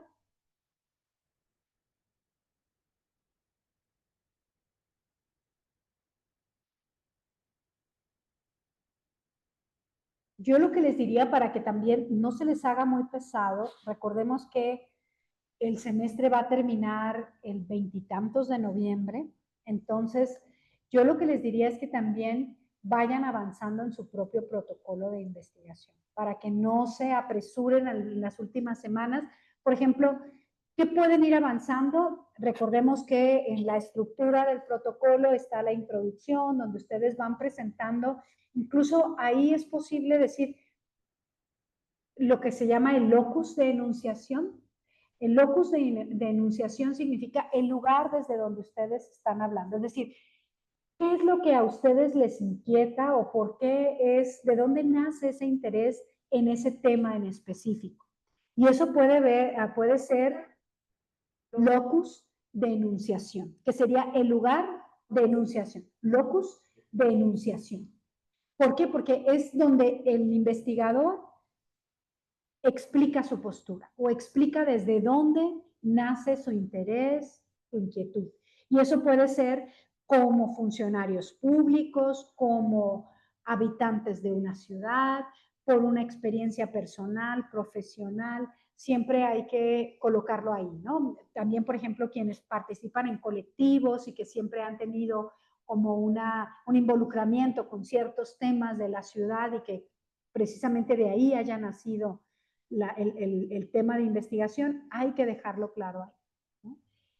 Y que esto nace también de reconocer que la investigación siempre tiene un punto de vista y ese punto de vista está situado, contextualizado. Quien está investigando es una persona que habita en el área metropolitana de Guadalajara o, por ejemplo, cuando estamos hablando, incluso fue algo que se comentó ahora con los proyectos de investigación que les decía, ¿por qué el interés de estudiar los procesos migratorios de las comunidades libanesas? ¿No? Bueno, porque hay una experiencia personal, ¿no? O familiar que coloca esa duda o esa pregunta. Pero también eso no implica que no tenga una contribución para las ciencias sociales o para la planeación de una ciudad o para el urbanismo, etcétera, ¿no?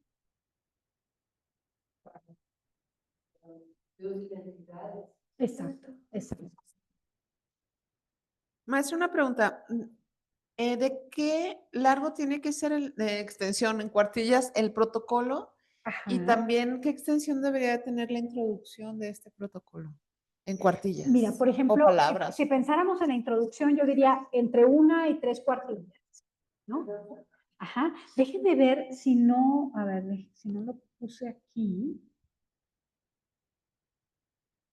No. Les voy a poner aquí en este mismo carpeta que tenemos, tengo un archivo en donde se explica de cada uno de los apartados cuál es la extensión esperada, para que ustedes ya puedan ir trabajando sobre eso. Porque creo que también les va a reducir la atención al cierre del semestre. Ajá, para que lo vayan haciendo con calma. Y también lo que yo les he comentado, lean, lean, lean. Ahora que vean el video también hace mucho énfasis el profesor en que hay que leer y escribir. O sea, él también dice, no solo es leer, también es escribir mucho y también creo que es la experiencia que tengo. Si nada más leen, el problema es que acumula uno una gran acumulación de información, o sea, acumulas información, pero no organizas, entonces necesitas organizar y la escritura eso hace, organiza. Y me gustaría preguntarles cómo se han sentido, si han tenido oportunidad de pensar los temas. ¿Sí? Bueno, que ya vimos que hubo un cambio aquí con Octavio y que bueno, creo que, o sea, no que bueno, me parecía bueno ya el proyecto como lo estabas pensando, pero ahora creo que esta parte de tomarlo desde las narrativas puede ser muy revelador, porque también habla de esos intereses contrapuestos que están, ¿no? Al final son, y el propio, si pensamos en la desigualdad, Piketty, que es como economista, reconoce el papel de las narrativas, ¿no? O sea, cómo juegan un papel tan importante. Incluso hay una alumna de la maestría en Analítica y Política Pública que quiere trabajar el tema de las trabajadoras del hogar. Y ahorita hay un tema, es una agenda que está, me parece que en mucha discusión pública en cuanto a los derechos de las personas trabajadoras del hogar. Y ella lo va a hacer también un poco desde cómo se publican las vacantes, cuáles son las habilidades o la manera que se valoran más, pero también cómo se refieren al trabajo doméstico. Y porque ahí también hay un tema de discriminación y de desvalorización del trabajo. Creo que a veces estos recursos suelen ser muy potentes para el análisis. ¿Qué se oye? Como clases de canto. Hay una clase. ¿De canto? Pues son de la licenciatura de artes visuales, puede ser lo que Ah, dije, no, es que sí se oye como música. ¿Tú lo escuchas, Cristina, o no? No, no se escucha. Sí, sí, es que me parece hasta fantasmal, ¿verdad?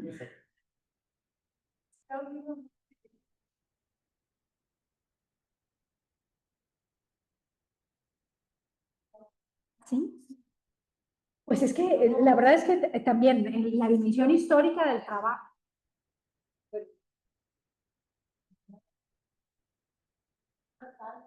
¿Ah, sí? Ah, bueno, si lo tienes para compartirlo con la alumna, porque la verdad es que se está produciendo también literatura. Hay otra alumna que está trabajando sobre las trabajadoras del hogar en Zapopan, pero de origen mije. Entonces, que son también procesos migratorios muy interesantes y al mismo, porque se crean redes, ¿no? Transgeneracionales también que están presentes. Pero muchas gracias, Laura. Pues, Cristina, no sé si tienes dudas que nos quieras compartir. No por el momento, maestra. Todo bien. Yo ¿Todo creo que bien? ya leyendo e investigando un poco más me van a surgir algunas dudas. Muy bien, muy bien. Pues yo les dejaría esa tarea y por favor, si encontraste, Sí, ya lo puse en el grupo. lo pusiste perfecto. Que era el de cómo escribir y no morir en el intento, algo así. Octavio, ¿quieres bibliografía de etnografía digital? Sí. Es que no sabía. ¿Quieres? Sí. Sí, yo te paso mi materia en antropología de lo digital, se daba esto en... Mira, aquí tienes, Ahí te van no sé, refuerzos. Marines, tienes entonces,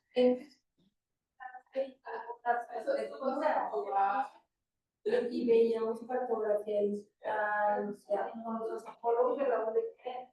ajá. Y por ejemplo, en etnografía digital, ¿lo hacen sobre las redes sociales? Yo lo que hacía era compartirles a ellos experiencias de uso de las redes sociales, de trabajos de etnografía digital y en distintos niveles, pues. O sea, ellos hacían trabajos, pero no necesariamente hacían trabajos sobre las redes sociales. Conozco el trabajo ese que mencionaste, por eso me quedé pensando y dije, si quiere le comparto a Octavio eso, claro, yo se los comparto. Pero era para mí fue muy interesante como experiencia. No sobrevivió la materia. ¿Por qué? Porque cuando hicieron en primer lugar, porque pues hubo una discusión en una lección, la conferencia inaugural de uno de los ciclos. Ajá. Llevaron al doctor Andrés Fábregas, muy querido. Sí. Entonces, en esa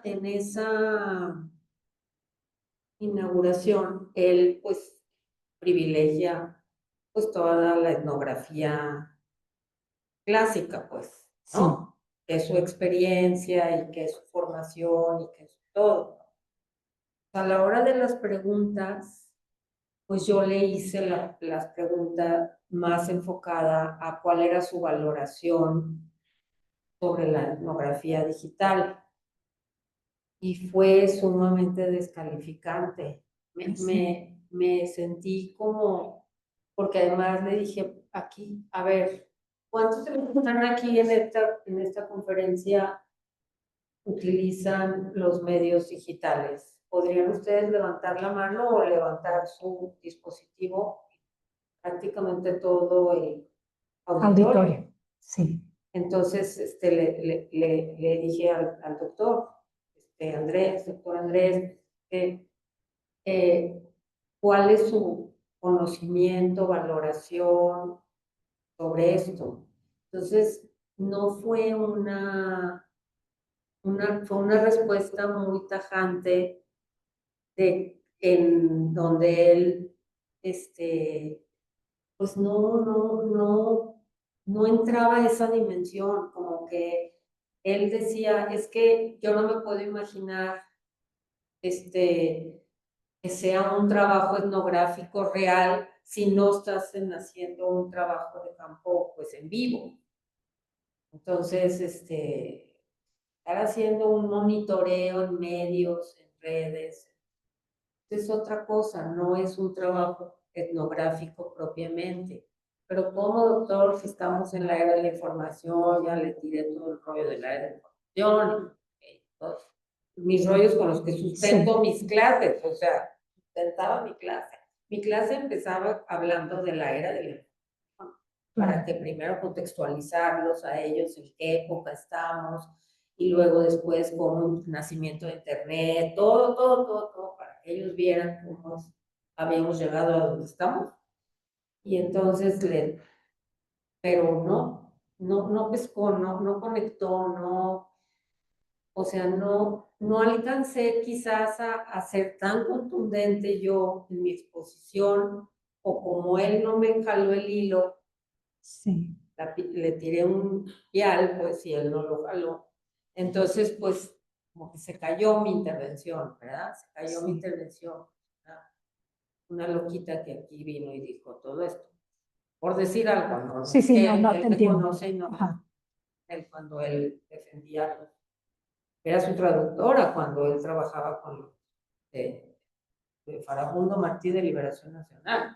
Sí. Qué milagros. Estaba haciendo la licenciatura. Y entonces, realmente, me entristeció. Era la única profesora que estaba trabajando eso. Sí. La Y sin embargo, materia- hoy en día creo que la etnografía digital ocupa un lugar también porque sabemos que parte de la vida cotidiana transcurre por ahí. Sí. E incluso hay estudios que hablan de cómo nos comunicamos de manera distinta, porque casi siempre las redes no tienen filtros. Entonces, incluso a veces es una manera muy cruel de ver nuestra humanidad también. Sí, pero ¿cuál sería un ejemplo de un trabajo de etnografía o de una... Pues, por ejemplo, Para efectos de investigación. cómo se construyen las relaciones de los jóvenes que se generan en ámbitos digitales.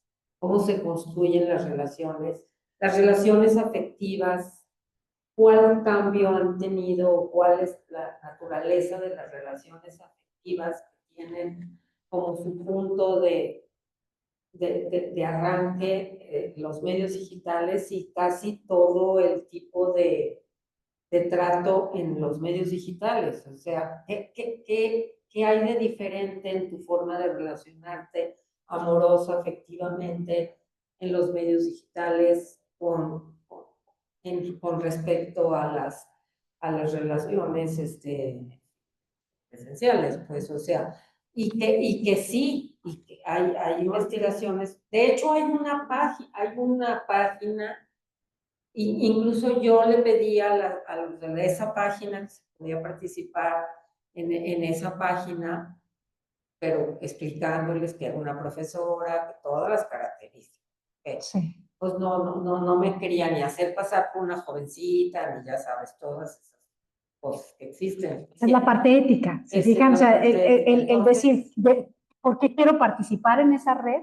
El lenguaje que se usa, cómo cambia el lenguaje, las conversaciones, la naturaleza de las conversaciones,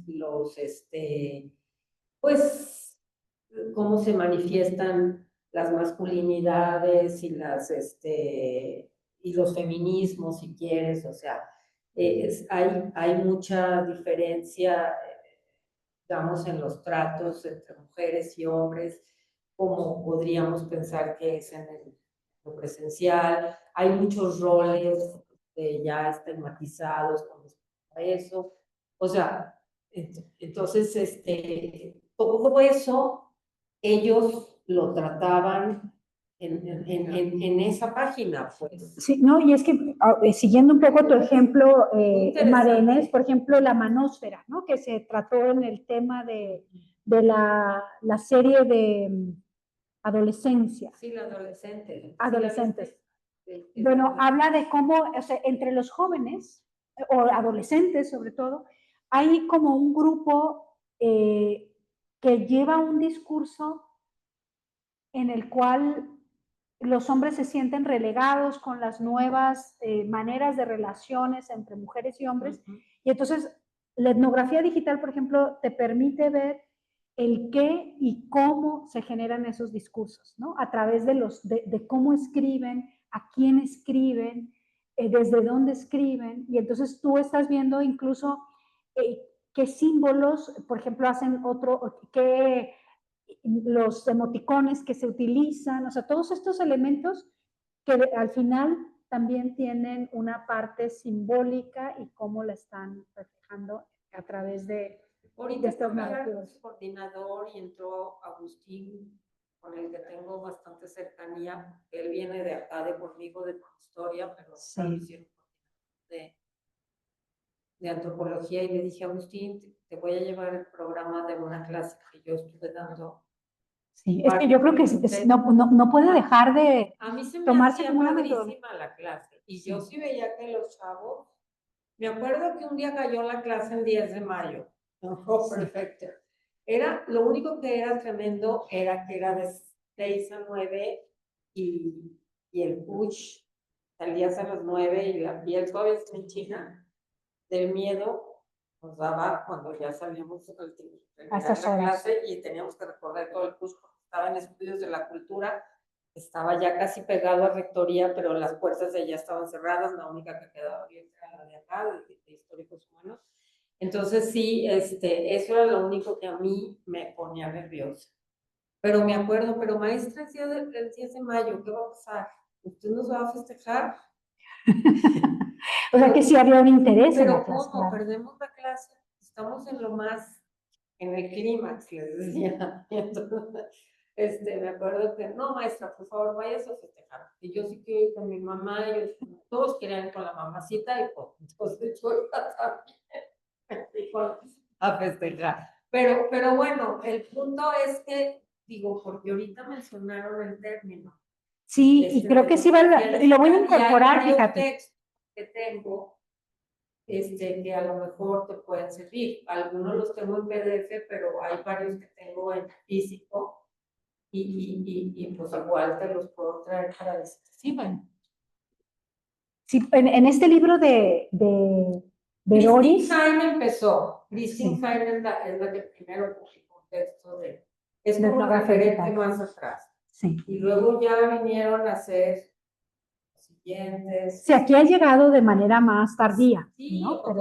pero producción teórica sí. hay sobre todo en el universo anglosajón, que eso es también que hay mucha crítica, porque pues es una imposición y desde lo que es la epistemología del sur hay mucha crítica a esa digamos, literatura que prácticamente está escrita en medios anglosajones. Sí, sí, es cierto, pero al mismo tiempo creo que es una herramienta que permite no sustituir, me parece que más bien ampliar la caja de herramientas metodológicas, porque incluso en la tesis doctoral de Doris, ella lo usa para analizar la diáspora mexicana, pero como las relaciones que hay entre las comunidades de origen y destino y cómo se comunican a través de Facebook, por ejemplo. ¿no? Entonces son como aspectos que... Y es que a través de Facebook se han construido muchos hasta proyectos importantes pues no sé, para segmentos sociales muy, muy importantes. O sea, a mí sí me impresiona. Pero incluso es un tema hasta generacional, ¿no? ¿Quiénes? Sí. O sea, porque luego hay como esta migración de generaciones a otras. A otras plataformas. Y que incluso si nosotros pensamos en cómo hacer etnografía en TikTok, por ejemplo, que ahí ya no es el texto, sino es la imagen y es el sonido. Entonces también hay otras maneras. Hubo una antropóloga canadiense que vino en un verano y trabajaba con etnografía, pero ella etnografía visual y auditiva. Entonces, a través de los sonidos y lo que los sonidos evocan, por ejemplo, las palomas en Cuba, y lleva a sus alumnos canadienses a hacer trabajo de campo a la isla para trabajar con todos estos, porque decía, es que hasta ahorita podemos hacer etnografía visual, auditiva. Lo que decía ella es que lo que no hemos podido hacer todavía es el olor. O sea, si lo pensamos en los sentidos, el olfato todavía no, dice, pero porque incluso creo que el olfato y el gusto, ¿no? Pero al final, o sea, ¿cómo grabamos? ¿Cómo podemos? Porque al final la etnografía es un registro visual, un registro del texto, un registro de las imágenes, las gesticulaciones, etcétera, pero cómo registramos el gusto o cómo registramos el olfato. Pero ya entraremos a partir de la siguiente semana en materia de la investigación cualitativa. Y Cristina, nos despedimos, nos vemos el próximo jueves. Muy bien, maestra. Hasta el próximo jueves. Gracias. Y ahora no te vimos, Cristina. Todavía no salí. Ay, perdón, maestra, es que seguía en el trabajo. Muy bien, no te preocupes. Bueno, nos vemos entonces. Sí, hasta el próximo jueves. Hasta el próximo jueves.